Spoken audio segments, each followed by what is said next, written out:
Muito bem, meus amados irmãos e amigos, aqui está a palavra do Senhor. Atos 17, versículo 30 ao 31.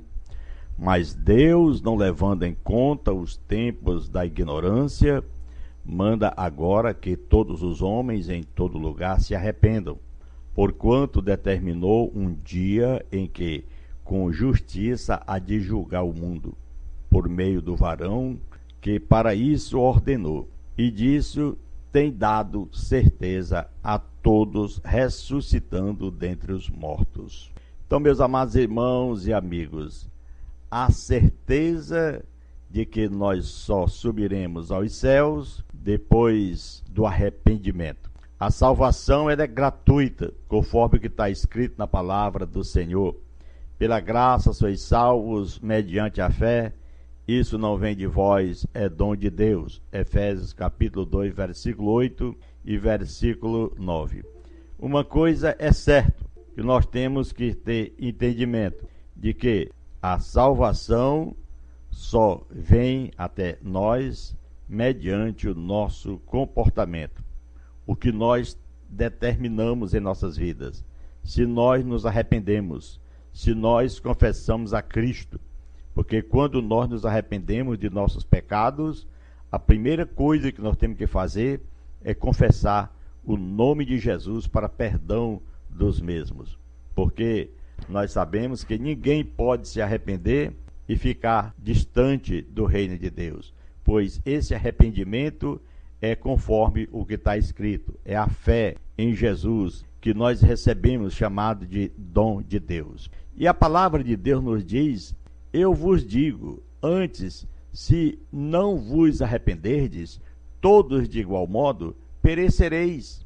Lucas 13, versículo 3. Jesus falou: se todos de igual modo nós não nos arrependermos, não receberemos o perdão do Senhor. E o perdão do Senhor, ele está aí pronto, de braços abertos, para perdoar a todos, pois ele disse: vinde a mim todos que estão cansados, sobrecarregados, e eu vos aliviarei. Então, querido rádio ouvinte, amigo, disse Paulo, capítulo 7, 9 e 10. Agora folgo, não porque foste contristados para o arrependimento, pois segundo Deus fostes contristados, para que por nós não sofresseis dano em coisa alguma. Porque a tristeza, segundo Deus, opera arrependimento para a salvação, o qual não traz pesar, mas a tristeza do mundo opera a morte. Por isso que nós vemos a mudança, que mostra a mudança de vida naquela pessoa, naquele ser humano que confessou a Cristo. Porque ele é uma pessoa que não se mostra triste, mas as pessoas observam que ele está triste em relação às suas vidas de costume. Porque o costume do mundo, a alegria deles é festas, bebidas e tantas outras coisas. Essa é a alegria do mundo, do homem que vive no mundo. Porém, aquele que vive com Cristo, ele não tem esse prazer de andar nas bancas, bebendo, fumando, dançando, que é alegria para o mundo, mas para nós é tristeza. E a palavra de Deus nos diz, porque a tristeza, segundo Deus, aquela tristeza que as pessoas observam em nós, ela opera arrependimento para a salvação. É o homem que está dando frutos, que arrependeu-se e está mostrando, ainda que ele não queira mostrar, mas as pessoas observam, o qual não traz pesar, essa tristeza. Mas a tristeza do mundo opera a morte. Porque nós, como filhos de Deus, não andamos nessa alegria momentânea, deixamos tudo para abraçar a Cristo, mas os homens do mundo, quando eles estão tristes, eles se mostram tristes, é porque não alcançaram seus objetivos. Como Jesus disse: conhecereis a verdade e a verdade vos libertará. Ou seja, a pessoa não é liberta, ela não aceitou a liberdade que vem de Deus. E ele tem o prazer na vida mundana, nos prazeres carnais e tantas outras coisas. Por isso que nós encontramos Jesus dizendo: produzi, pois, frutos dignos de arrependimento. O fruto digno de arrependimento é um homem que é separado do pecado, para se tornar santo, segundo a palavra de Deus. Sede santo, porque eu sou santo, disse Pedro. Então, quando nós nos tornamos santos, exatamente quando nós nos separamos do pecado. Aí vamos produzir frutos dignos de arrependimento, é claro, e outras pessoas vão observar e com isso poderão também tomar como exemplo e seguir. Já outros também se escandalizam porque não conhecem a verdade. Antes, diz a palavra de Deus: anunciai primeiramente aos que estão em Damasco e depois em Jerusalém e por toda a terra Judéia, aos gentios que se arrependeram e se converteram a Deus, praticando obras dignas de arrependimento. Atos 26, versículo 20. Isso aqui está a palavra do Senhor mostrando, meus irmãos, que nós temos antes de anunciar, porque o Evangelho é o que Jesus disse: ser-me-eis minhas testemunhas, tanto em Jerusalém, Samaria, na Judéia e até os confins da terra. Na expressão do apóstolo Paulo, deixou bem claro que nós temos que estar sempre atentos para fazermos, glória a Deus, o que Deus manda. O arrependimento é algo que traz na vida da pessoa um crescimento espiritual. Por exemplo, Davi, falando do Salmo 51, versículo 1, diz: compadece-te de mim, ó Deus, segundo a tua benignidade. Apaga as minhas transgressões segundo a multidão das tuas misericórdias. Lava-me completamente da minha iniquidade e purifica-me do meu pecado. Pois eu conheço as minhas transgressões e o meu pecado está sempre diante de mim. Contra ti somente pequei e fiz o que é mal diante dos teus olhos, de sorte que és justificado em falares e inculpável em julgares. Eis que eu nasci em iniquidade e em pecado me concedeu minha mãe. Eis que desejo que a verdade esteja no íntimo. Faz-me, pois, conhecer a sabedoria do secreto da minha alma. Purifica-me com isope e ficarei limpo. Lava-me e ficarei mais alvo que a neve. Faz-me ouvir júbilo e alegria para que se regozije os meus ossos que tu me deste. Aleluia. Irmãos, amigos, como é maravilhoso ler um trecho como esse. Na época em que Davi falava essas palavras, uma oração de quem está arrependido, ele diz: esconde o teu rosto dos meus pecados e apaga todas as minhas iniquidades. Cria em mim, ó Deus, um coração puro e renova em mim um espírito estável. Não me lance fora da tua presença e não retire de mim o teu espírito. Restitui-me a alegria da tua salvação e sustém-me com um espírito voluntário. Glória a Deus. Então ensinarei aos transgressores os teus caminhos e pecadores se converterão a ti. Isso é um homem convertido, um homem arrependido. O arrependimento traz tudo isso. Ele ora a Deus e diz: livra-me dos crimes de sangue, ó Deus. Deus da minha salvação, e a minha língua cantará alegremente a tua justiça. Abre, Senhor, os meus lábios, e a minha boca proclamará o teu louvor. Pois tu não te comprazes em sacrifícios, se eu te oferecesse holocausto, tu não te deleitarias. O sacrifício agradável a Deus é o espírito quebrantado, a um coração quebrantado, e contrito não desprezarás, ó Deus. Faz o bem a Sião, segundo a tua boa vontade, edifica os muros de Jerusalém. Então te agradarás de sacrifícios de justiça, dos holocaustos e das ofertas queimadas. Então serão oferecidos novilhos sobre o teu altar. Era na época da velha lei, onde Davi vivia sob a lei de Moisés, e que era necessário ele orar nessa circunstância e nessa situação. Mas, queridos radioouvintes, amigos, hoje o Senhor Jesus nos ensina a orar. Ele diz que quando nós precisarmos de orar, entrarmos dentro de nosso quarto, fechando a porta, orar ao Senhor em secreto, que vai ouvir nossas orações e vai responder.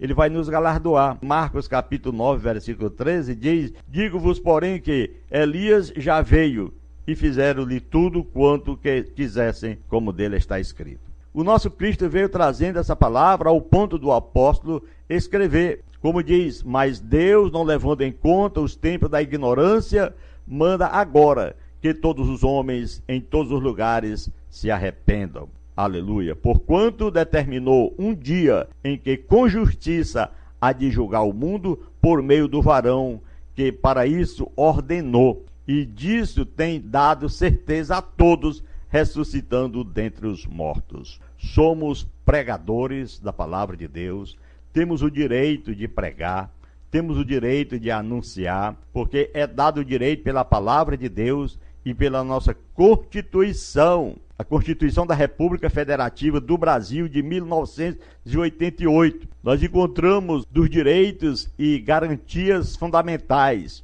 Capítulo 1 que diz dos direitos e deveres individuais e coletivos. Já no artigo 5, todos são iguais perante a lei, sem distinção de qualquer natureza, garantindo-se aos brasileiros e aos estrangeiros residentes no país a inviolabilidade do direito à vida, a liberdade, a igualdade, a segurança e a propriedade nos termos seguintes. Primeiro, homens e mulheres são iguais em direitos e obrigações nos termos desta Constituição. Ninguém será obrigado a fazer ou deixar de fazer alguma coisa, senão em virtude da lei. Ninguém será submetido a tortura, nem a tratamento desumano ou degradantes. E ainda, e o quarto diz, é livre a manifestações dos pensamentos, sendo vedado o anonimato. O quinto diz, é assegurado o direito de resposta proporcional ao agravo, além da indenização por dano material, moral ou à imagem. Por isso que Deus, o Senhor, nos manda pregar o Evangelho.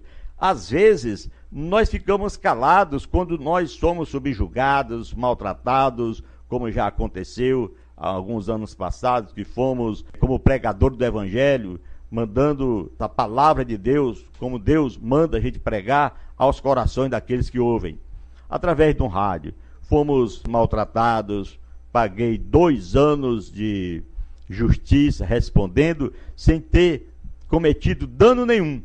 Mas é aquela história. Aqui no Brasil sempre foi assim, tem uma Constituição, mas essa Constituição não é cumprida, ela só existe no papel. Pode observar, ela só vale para as pessoas pobres, para as pessoas que não têm preparo, ou que não têm alguma representação política. Por exemplo, a palavra comunitária vem do comum. Uma rádio comunitária era para pregar a palavra de Deus sem restrições. E por que eu, como um pregador do Evangelho, que Deus nos chamou, não por vontade de homem algum, mas por Jesus Cristo, anunciando um Evangelho gratuito, como Jesus disse, de graça receber, de graça dai, por que tinha que cumprir com 2 anos de resposta à justiça, sem ter feito nada, simplesmente porque prega o Evangelho, coloca uma musicazinha para louvar o santo nome do Senhor? É porque nós vivemos num Brasil desse jeito, onde a rádio comunitária só tem direito àqueles que são políticos. Por exemplo, senadores, deputados federais, estaduais, governadores, prefeitos e ainda vereadores. Esse tipo de pessoas, aqueles que pregam o Evangelho, não têm esse direito. Mas Deus, não levando em conta o tempo da ignorância, manda agora que todos os homens em todos os lugares se arrependam, porquanto determinou um dia em que com justiça há de julgar o mundo por meio do varão que para isso ordenou.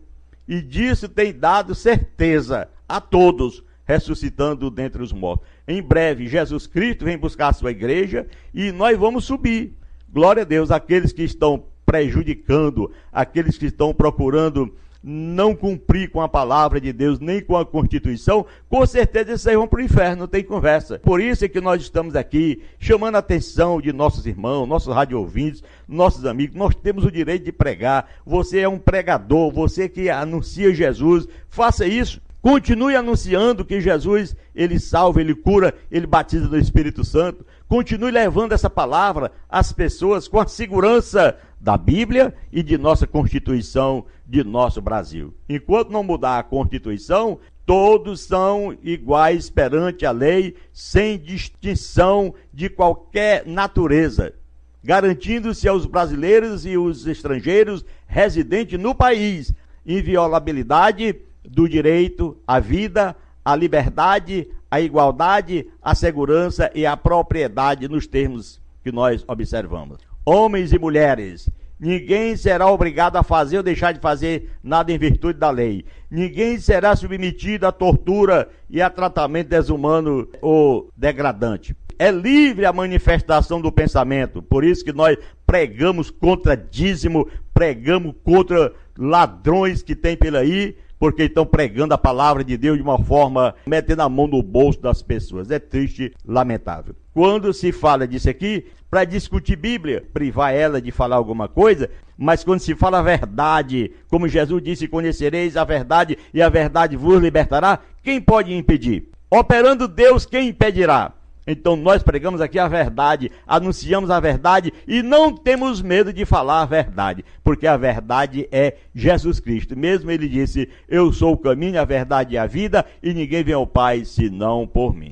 Querido Deus e Pai que estás no céu, em o nome de Jesus Cristo, Pai, continua nos abençoando e que essa verdade continue em nosso coração, aleluia, porque o Senhor não leva em conta o tempo da ignorância, mas tem que anunciar aos homens, e aqui estamos anunciando conforme o Senhor tem determinado, aleluia, e que em breve, com certeza, há de julgar o mundo por meio do varão, e disso tem dado certeza a todos, ressuscitando dos mortos. Então Jesus é vivo, maravilhoso, aleluia, obrigado, Senhor, pela tua vida, pelo que o Senhor fez por nós. Somos gratos também por estar mais uma vez aqui levando a palavra viva, a palavra que transforma, como disse Paulo. Se alguém está em Cristo, nova criatura é, as coisas velhas já passaram, agora tudo se fez novo. Que Deus nos abençoe e nos guarde hoje e sempre. Você que ora conosco, diga amém em o nome de Jesus Cristo.